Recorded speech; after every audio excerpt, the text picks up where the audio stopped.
Okay, the SIG p322 is cleared. Nothing in the chamber, nothing in the mag well.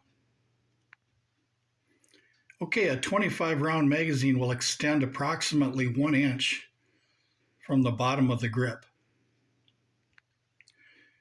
And the 20 round magazine is almost flush, but there's about 1/8 of an inch on the bottom of the grip there. So altogether with the 3 20 round magazines and 2 25 round magazines, plus one in the chamber, it's 111.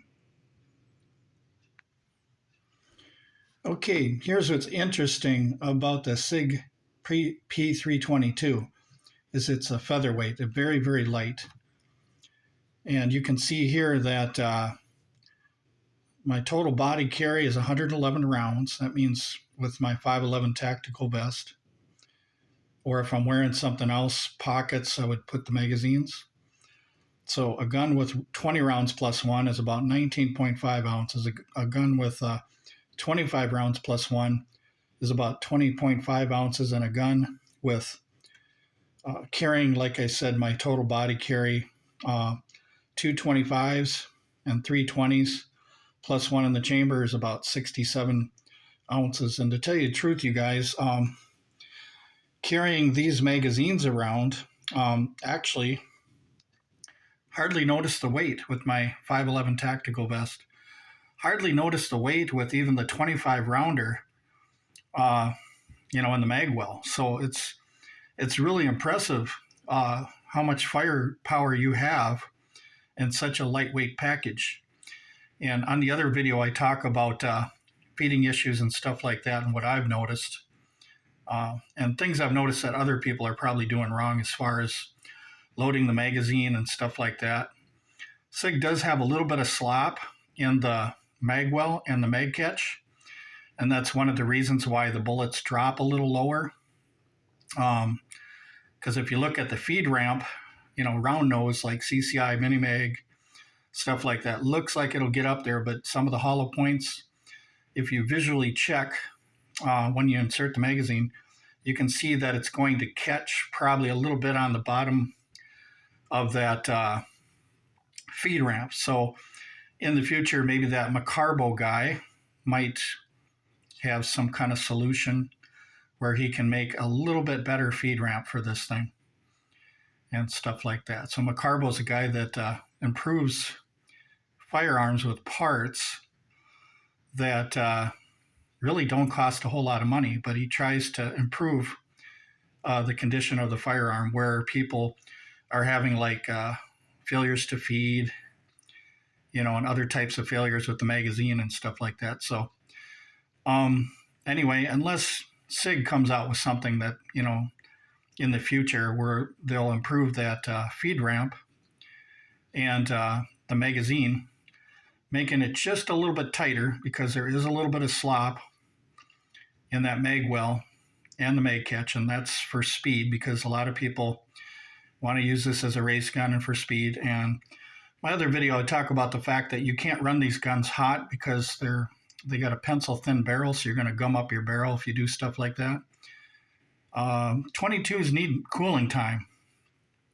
You have to remember this one's running 25 rounds all at one time. When you do a mag dump, them 25 rounds are heating up the barrel, and it's a pencil barrel, whereas a Browning Buckmark, if you run a 10 round magazine and another one really quick, Browning Buckmark with a bull barrel, it's a thick enough barrel. So them kind of guns I've been shooting since 1985, you can run them just a little bit hot, but something like this, when you got a pencil thin barrel and you have double the capacity than a Browning Buckmark, plus 5, that's 25 rounds, you can heat these up pretty quick.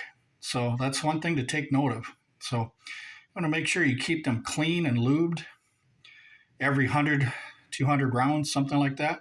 You don't have to be like me, but you do have to maintain these things and keep them cool if you want them to run good. And your good CCI, standard velocity and high velocity rounds, so that you can get them rims to fire. So, but anyway, let me show you here again. I'll put this over here, and I'm going to show you the magazines, what they look like here. Now, if you guys know anything about a tactical 511 vest, you can carry on your left side, there's a place to carry 2 magazines.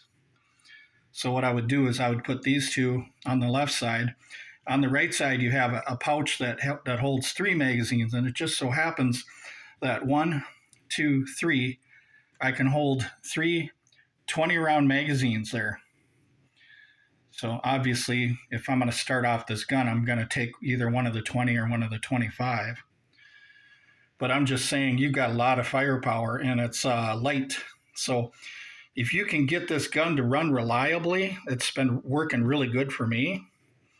You know, I probably should tally the times I've had misfires and failures to extract and stuff, but it hasn't really happened that much for me. So I didn't get a notebook out and I didn't tally anything because it doesn't happen that much. So maybe it's just me. Maybe I'm not mag dumping and getting the weapon hot. Maybe, you know, maybe I oil it more than you do. Maybe I clean it more than you do, you know.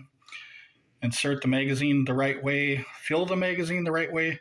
That's one of the things you guys have to understand is even if you think you're loading it the right way, visually check right here the way they're staggered. When you start seeing them staggered with the nose of the bullet going down just a little bit, then you're doing it wrong. So you want to make sure that they all look the same all the way up and down. And when you're loading, what you want to do is only pull it down for 1 bullet at a time. Don't pull it down to here and then dump a few in there. You don't want to do that. So this is a slow process. This isn't a fast reload for these magazines. So if you take your loader right here, just pull down only so you can get 1 in at a time. And what you want to do is use gravity to help you out. Gravity's your friend. So you want to go this direction. You want to lean it this way so the back of that primer touches the wall of the magazine when you're putting the bullet in. And when the bullet is, when the 25th round is in here, is this a 25 rounder? Yeah. When a bullet is in here at the top, number 25, it's going to be kind of flush with the top of the mag right here. So that's how you can tell if it's right. If it's pointed a little bit up or a little bit down, you're doing it wrong. So the bullet's got to be flush with this. Or you could just push it like that. So, but anyway, hope you guys liked the video. And I do have another video on this SIG P322, but I'm kind of impressed with it for 2 reasons. Number one is this thing is light and you can draw it fast. You can get that thing out of the holster that it comes with lightning fast. I mean, your draws are just right there because there's practically no weight and hardly any recoil. You can get on target.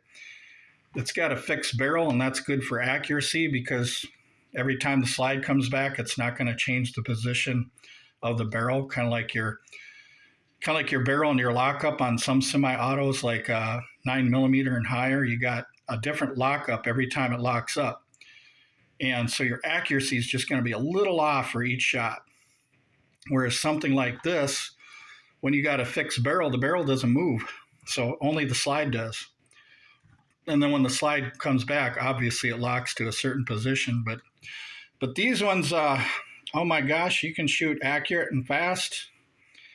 If you can get them to run CCI, mini mags, and you got a good gun, you got a good copy, these things won't let you down.